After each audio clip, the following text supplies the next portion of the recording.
퇴직하고 나서 또는 퇴직 직전에 노후 준비를 하는 거다 이렇게 생각해서는 안 되고 나이별로 어떤 준비를 해야 되는가를 지금부터 말씀드리려고 합니다.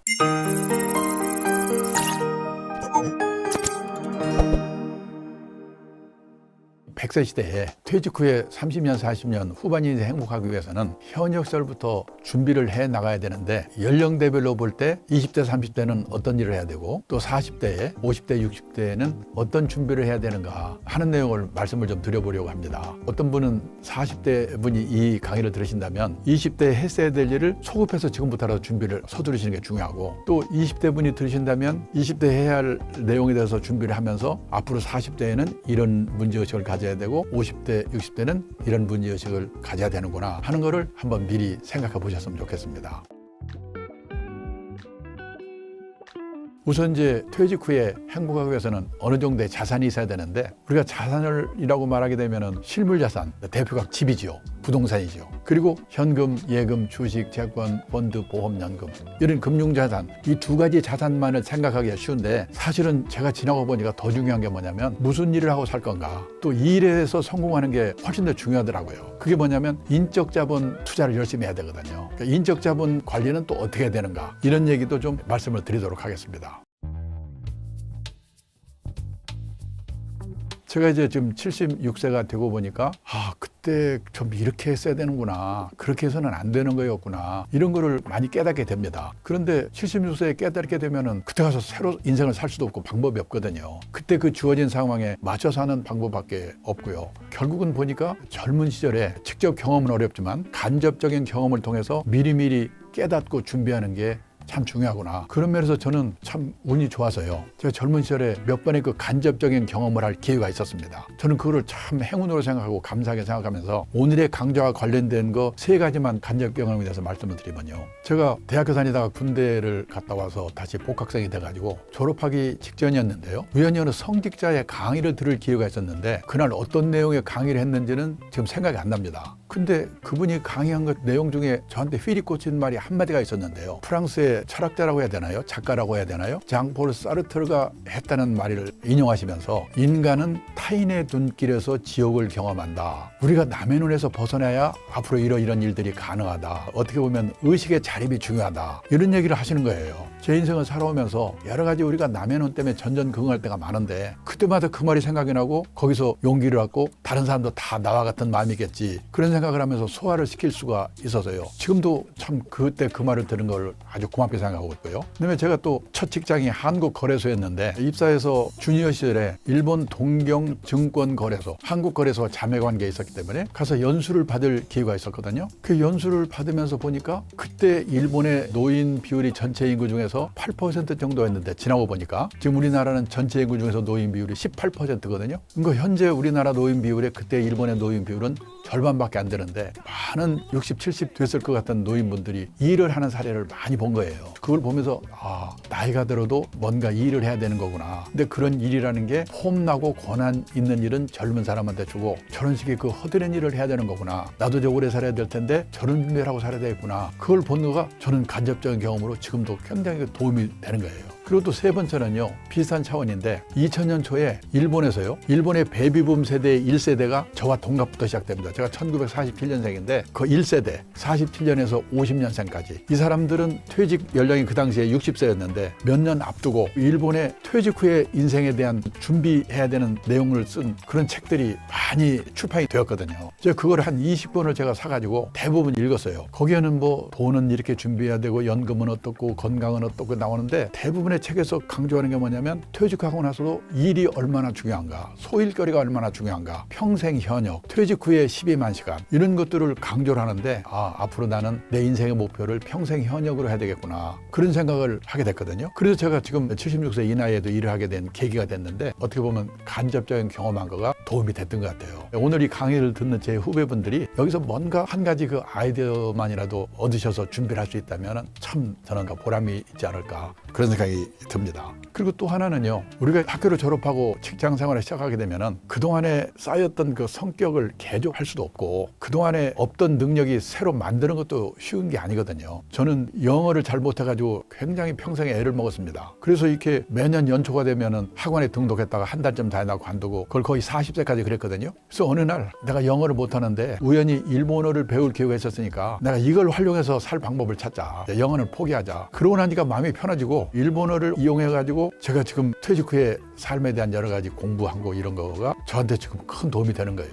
그래서 저는 단점은 가려지고 장점은 살 수 있는 환경을 만들도록 스스로 노력하는 게 중요하구나. 제가 기업의 대표를 2번 해봤는데요. 만약에 제가 구조조정해야 되는 회사의 대표를 했더라면요, 몇 개월 안에 다 잘렸을 거예요. 거기에 사장을 하기 위해서는 결단력이 있고 필요할 때는 사람 줄이는 것도 과단성 있게 해야 되고 그래야 되잖아요. 저는 우유부단하고 그런데 근데 2번 다 뭐냐면 막 시작한 회사에 CEO를 했기 때문에 어떻게 회사를 지금 늘려가고 키워야 되는가, 그때 했기 때문에 제가 그 사장을 할 수 있었던 거 아닌가 그런 생각이 들어요. 어떻게 보면 그때 저의 단점이 나타날 기회가 별로 없었죠. 그리고 오히려 제가 좀 앞으로 이런 희망이 있으니까 이런 식의 일을 하면 좋다 이런 거를 외치고 다니는 저의 성격이 오히려 맞았던 거죠. 그래서 저는 후배들한테 그럽니다. 결혼을 해서 부부를 만날 때도 마찬가지고 직장에서도 마찬가지고 우리가 사회생활 하다 보면은 누구누구는 운이 좋다 이런 말을 많이 듣는데, 운이 좋다는 거는 자기의 장점은 살고 단점은 가려지는 환경을 만나는 것, 그런 배우자, 그런 동료를 만나는 것이 아닌가 이렇게 생각이 된다. 이 모든 사람은 스타일은 다를지라도 평균 정도의 장점과 단점을 갖고 있을 거다. 그런데 장점은 전혀 나타나지 않고 단점만 증폭되어서 나타나는 환경을 만든다면 그 사람은 운이 나쁘다고 할 것이다. 그래서 스스로 내 장점을 좀 살리고 단점은 가려지는, 배우자도 마찬가지고 그럴 수 있도록 노력하는 게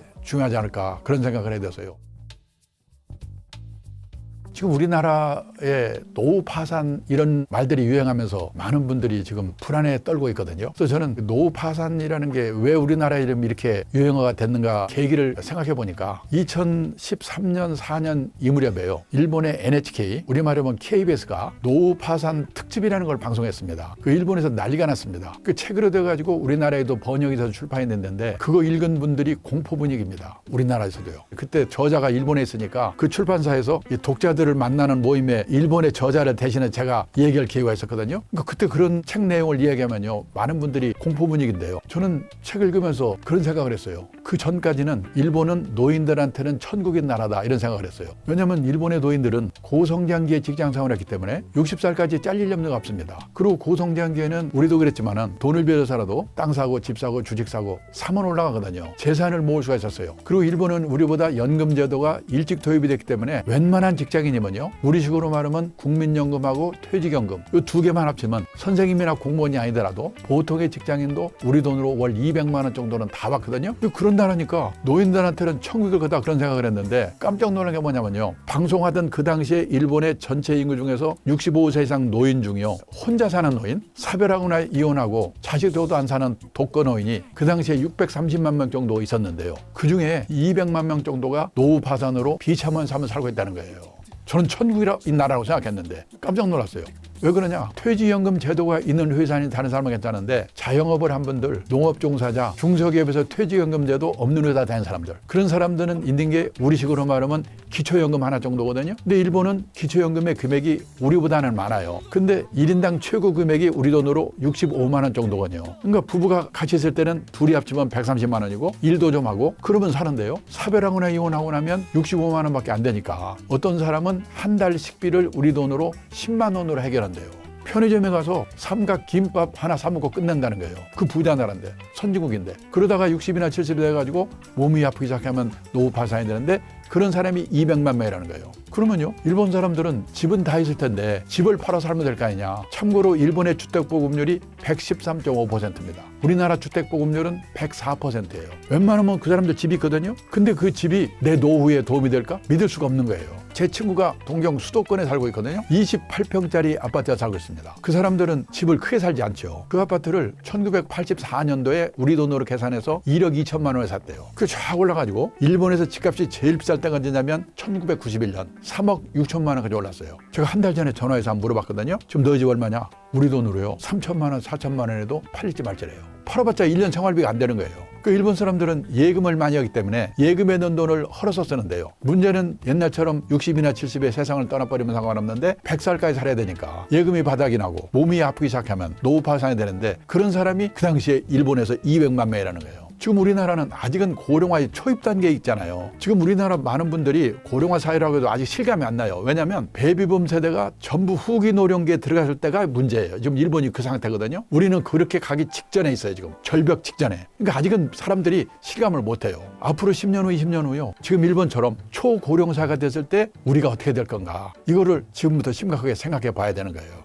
퇴직하고 나서 또는 퇴직 직전에 노후 준비를 하는 거다. 이렇게 생각해서는 안 되고 20대, 30대, 40대, 50대, 60대 나이별로 어떤 준비를 해야 되는가를 지금부터 말씀드리려고 합니다. 간단히 말씀드리면요. 20대, 30대는 뭐냐면 최소 생활비 정도를 퇴직하기 전까지 삼층연금, 국민연금, 퇴직연금, 개인연금으로 마련하는 나라가 선진국이거든요. 우리도 그렇게 가야 되기 때문에 퇴직연금 가입해서 퇴직연금 자산 운용에 신경 쓰고 준비하는 게 제일 먼저 할 일이고요. 두 번째로는 가입자가 근로자가 직접 운용하는 연금이 DC형 퇴직연금이잖아요. 그 DC형 퇴직연금에 대해서 주인의식을 갖고 연금자산 운용에 대해서 공부를 열심히 하는 게 연금자산도 늘릴 뿐 아니라 그 지식으로 다른 자산 운용하는 데도 활용할 수가 있거든요. 그런 자산 관리에 대한 공부를 그때 제대로 하는 거예요. 근데 우리는 그 공부를 하지 않고 퇴직연금은 박쳐놓은 채로 빚내가지고 빚투를 하고 있잖아요. 그걸 빨리 바꿔야 되는 거예요. 그리고 뭐냐면 100세 시대에 어떻게 하면 늦게까지 일을 할 수 있을까? 그러기 위해서는 자기 일에 대한 전문성이 있어야 되거든요. 자기 몸값 높이는 노력을 20, 30대에 또 열심히 시작해야 되는 거고요. 그리고 40대가 되면요. 건강에 슬슬 신호가 오기 시작하니까 건강에 주의를 하면서 그런 관련 보험 하나 들어가지고 건강 리스크에 대비하는 거고요. 또 하나는 자녀들이 초등학교 고학년이 되기 시작하거든요. 그 나이가 되면 그러면 뭐냐? 부부가 어디 가서 제대로 된 교육을 받아가지고 공통된 인식, 소신을 가지고 자녀의 교육 문제, 결혼 문제, 자녀에게 자립교육을 시키는 문제, 이 자녀 리스크 관리를 시작해야 되는 거예요. 그리고 50대, 60대가 되면요. 사람마다 좀 다른데 퇴직을 앞두고 있으니까 가계자산의 구조조정. 우리 가계 부채가 많으니까 빚 줄이는 노력하고 재산이 부동산밖에 없으니까 균형 있는 자산 구조를 만드는 노력. 가계자산 구조조정을 하고요. 그리고 퇴직 후에도 무슨 일을 하고 살 건가. 이 일에 준비를 하는 게 50대, 60대 해야 될 일이고 70대가 되면요. 부부 중에 한 사람이 세상 떠나서 혼자 살게 되거든요. 혼자 사는 노후에 대한 준비를 또 시작해야 되는 거예요. 그러니까 이런 문제를 앞으로 어떻게 준비할 건가를 지금부터 이제 말씀을 드리도록 하겠습니다.